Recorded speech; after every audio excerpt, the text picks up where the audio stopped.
Ako ang pinakamatandang senador dito sa term, hindi sa edad.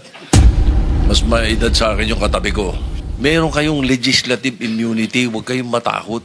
Senate President said that by tradition, we can extend legislative immunity. That is based on tradition that may not hold.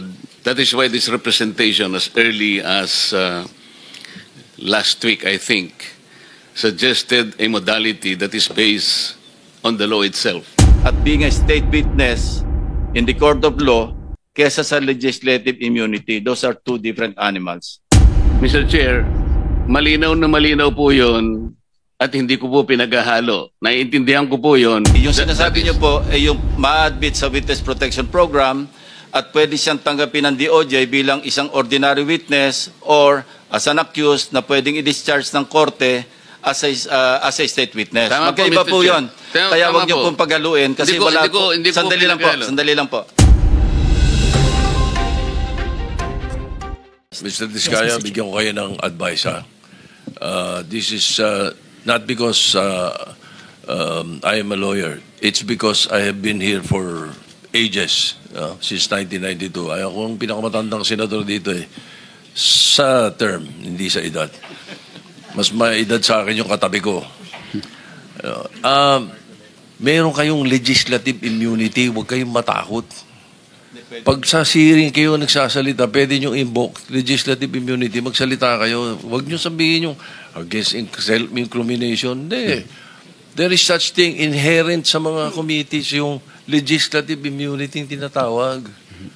Kung meron kayong gusto ipagtapat ninyo. Hindi pwedeng gamitin sa inyo pag sa hearing nyo sinabi. Makakatulong kayo sa amin at matutulungan din namin kayo. Yun ang gawin ninyo. Tatanong sa abogado nyo, alam ng abogado nyo yan baka lang, ayaw nyo lang talagang sabihin yung dapat Di ba? Huwag kayong matakot. At meron po kaming maibibigay sa inyong legislative immunity tinatawag. But also, it does not exempt you from perjury.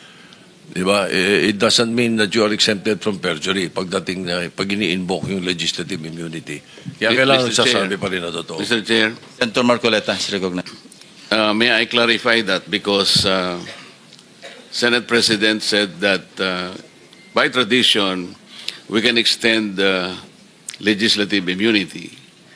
But I think that is based on tradition that may not hold to any specific witness.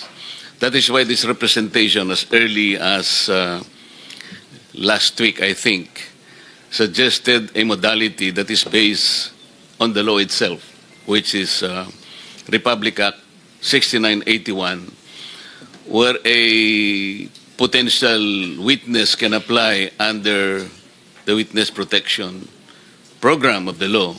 I think this is the best remedy that any potential witness who wishes to come into the open, considering that he or she will be protected well by the law.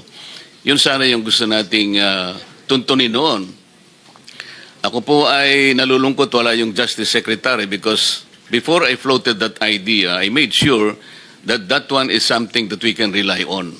Ang naging problema lamang po, Mr. Chair, bigla kasi siyang gumawa ng parang press briefing na kung saan sinabi niya na before a particular, in this case, the Discayas can apply under the Witness Protection Program, kinakailangang magsoli po sila ng mga nakulimbat nila, which to my mind is not correct. Sapagkat kahit basahin po natin yung Section 10, na ito po yung applicable provision under the law, yun pong restitution or yung indemnification to the government, while it is a good policy, wala po dun walang requirement na ganun Kaya nga, ang sabi ko, kung nandito sana siya, I could have confronted him personally. Magkaibigan naman po kami. Hindi ko malaman kung bakit siya tumaliwas sa usapan namin. At abogado naman siya, kayang-kanya namang basahin po either Section 3 or Section 10 of the law.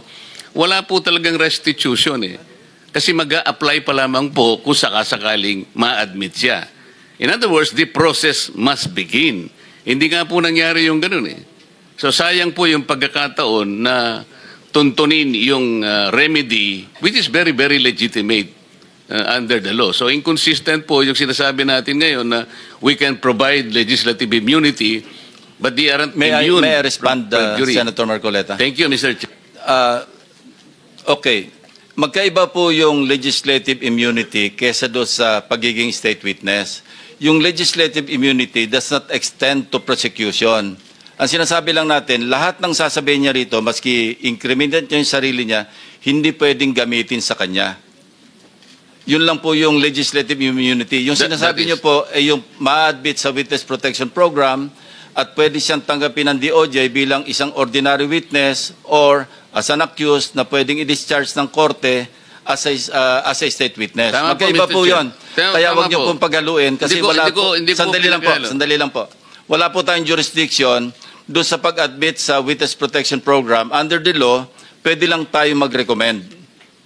Pero iba po yung pag-uusapan natin, legislative immunity which is implied or inherent sa Congress or sa Senate for that matter, na kasi meron tayong power of contempt, pwede i-extend yan sa power din to